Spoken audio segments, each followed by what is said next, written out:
Hyderabad గచ్చిబౌలిలోని ఇందిరానగర్లోని private working hostel నిర్వాహకులు భవన యజమానులపై దాడులు చేశారు. కోడూర్ మ్యాన్షన్ అపార్ట్మెంట్లో ఉన్న 20 ప్లాట్లను హాస్టల్ నిర్వహణ కోసం 2016లో అమర్నాథ్ రెడ్డికి అద్దెకిచ్చారు.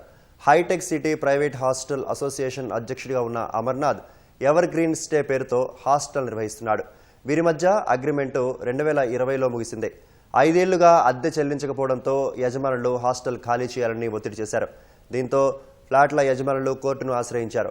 ఒక్కో ఫ్లాట్ మీద దాదాపు 17 లక్షల అద్దె బకాయిలు ఉండటంతో హాస్టల్ ఖాళీ చేయాలని రంగారెడ్డి జిల్లా కోర్టు తీర్పిచ్చింది.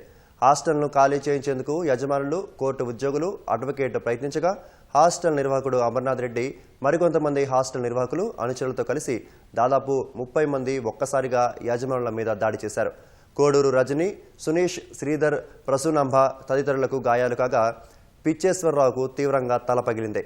గాయపడిన వారిని పోలీసులు చికిత్స నిమిత్తం ఆసుపత్రికి తరలించారు. బాధితుల ఫిర్యాదు మేరకు కేసు నమోదు చేసుకుని పోలీసులు దర్యాప్తు చేపట్టారు. తలపగలు కొట్టారు.